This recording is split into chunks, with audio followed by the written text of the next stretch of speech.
Good evening, friends. I'm Stephen Benoon. You're watching Israeli News Live, and we do have breaking news this evening for you. Russia has placed the S-300 missiles in Syria after learning of U.S. plan to bomb air bases. It's been leaked information that has come out. We have also will be covering a story tonight that goes hand in hand with this. There are some reports coming out that Washington has backed off of its plan on using force against the Assad government, President Bashar al-Assad. But before I go into that, let me just quickly speak to you real quick. Those of you that are watching Israeli News Live this evening, I do know that Israeli News Live is actually watched by about 500,000 people daily.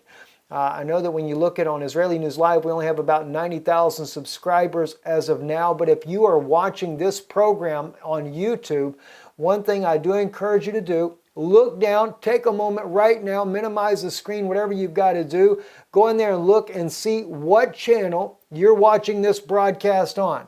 We ourselves only air it on YouTube, and the name of our YouTube channel is Israeli News Live. Also, we do air this on our Vimeo channel, Stephen Benoon, B-E-N-N-U-N.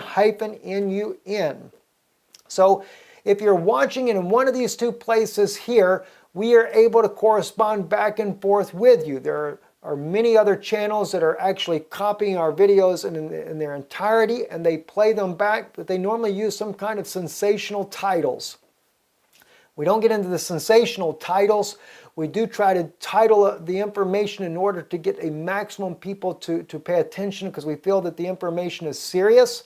But if you're not watching it on Israeli News Live and you want to be able to correspond back and forth with us, I encourage you, minimize your screen, go back to YouTube, find Israeli News Live YouTube channel and subscribe there. Now let's get right into the breaking news. It's extremely serious what we have going on here. Now, I say serious because I said Russia has placed the S-300 missiles, and it's been confirmed that the information was leaked. Maria Zakharova, who is a spokesman for the Russian Federation, says that the S-300 appeared there in Syria after experts close to the American establishment had started leaking information that the U.S. could hit Syrian airfields with cruise missiles. Foreign Ministry spokesman Maria Zakharova stated, and that was stated in an interview with the Dozad TV channel. Now, I want to share with you, though, what some of the details have been that have surfaced about that secret operation that Washington has been planning. Before I do, let me remind you, John Kerry, in the leaked audio, had already stated to some of the Syrian people in New York City with this audio that was leaked just a few days ago that the option was back on the table. And he did mention cruise missiles. He also mentioned that the U.S. would actually go in and they would have to take out all of the Russian air defense systems in order to be able to take out Bashar al-Assad. So Russia knew then that they were intending to target them. I don't think it's over with yet either, even though there are some reports stating now that they are backing off, such as you see right here on the Duran, and I have listened to it as well on the White House press release there, says right here that the U.S. backed down over Syria after Russian threat to shoot down American aircraft. But let me just share with you, though, let's take a look, though, at what is actually being said there. This here is the White House press briefing. Let's look and see exactly what they say. I don't think it's a full back off. Well, what I'm saying is that I'm not going to be in a position where I'm taking options off the table for the Commander-in-Chief. I think I've discussed in some detail, and the President's discussed in some detail, why military action against the Assad regime to try to address the situation in Aleppo is unlikely to accomplish the goals that many envision now in terms of reducing the violence there, and is much more likely to lead to a bunch of unintended consequences that are clearly not in our national interest. But would lead to a bunch of unintentional consequences that are not in our national interest. I thank God somebody finally has some sense in Washington. This is what we've been trying to do ourselves all along by getting this information out. And as I said, there's several people that have been copying our videos, putting the news out, so we know that we're reaching a minimum of 500,000 viewers a day, even though it is some kind of crazy channels out there with outlandish titles. Nonetheless, Israeli News Live here, we're trying to get the message out, and the White House, supposedly they're backing off. But let me share with you. I had to translate this. We use Google Translator because my French, I don't remember French very well. I did speak it as a child, but I don't remember much of it now. 800 fighters bomb Syria is the title of the article, October the 5th on presstv.ir. It states here, informed sources in Moscow and Berlin show a plan concocted by NATO to strike the Syrian army with dozens of squadrons and a presence of 14 countries. The German analysts and information websites that report for real.net, this information suggests the presence of more than 800 fighter bombers, and this operation would take place in the coming days. So they were looking at doing this very soon. The breakdown of dialogue between Washington and Moscow on the one hand, and the meteoric rise of the Syrian army in Aleppo, another, NATO seemed to have decided to launch a major offensive against the Syrian army.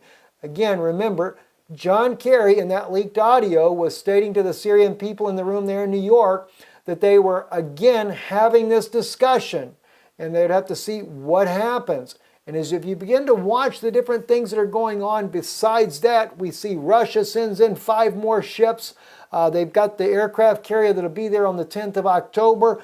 There's an unconfirmed report today by a friend of mine saying that a Chinese warship has showed up in the Mediterranean. And we have U.S. ships there. We have a U.S. ship headed to the Black Sea. I mean, it's all kinds of crazy things going on all around that region there. And war is definitely a war that could go global, could easily spiral completely out of control. Watch what it says here, though.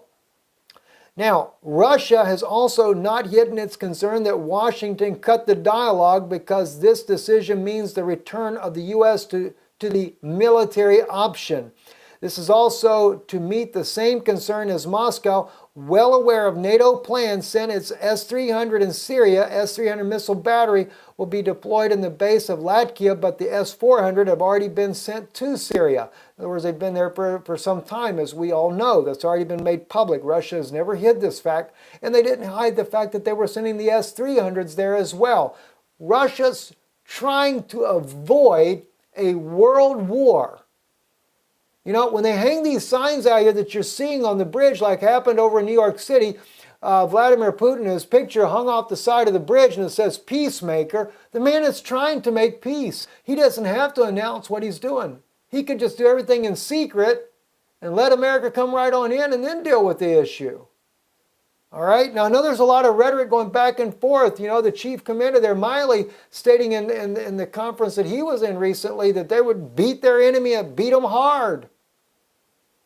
You know, Russia knows NATO's a big military force. It's not that the Putin's ever denied the fact that Russia's a big military force, but he also expects that Russia be respected as a sovereign nation. But instead, the world is bent on demonizing Russia. In fact, today on CT24 television, Czech News, they're stating that the Russians are wanting to go back and take over all the former Soviet airfields in the former Soviet states, feeding more propaganda here in Europe. But you know what the truth of it is? If you go back and do a little research, we find out that about a year ago, Russia began to work with some of the former Soviet states like Belarus, who is very close ally to Russia, at reestablishing an airfield there, and a couple of other states that have close ties with Russia. Well, they have every bit of the right to do that in the world if they want to do it. It's not that Russia's coming here to take something from the people. It's just the other way around. They're working and making friends with their former partners that they had before. So, but anyway, we get all kinds of lies sent to us, you know. And the Swedish, by the way, they're sending their stuff towards the to the Baltic. Today I'm sitting there looking at the photos of huge shipment of Swedish troops being moved to the Baltic regions there. And they're all of them carrying a bunch of big old T-4 anti-tank rocket launchers on their backs. I mean, a lot of these guys had them carrying them around. What in the world are they using this stuff for? What are they getting ready for? You know, Russia is not the aggressor. If anything, it has been the United States that has brought all of the troops here and you know, on our borders here. And the sad thing is, we find out in an old news story here that there was a group here that actually tried to make a human change to stop all this movement of troops. They were all arrested and accused of being Russian spies or Iranian spies, things like this. European citizens.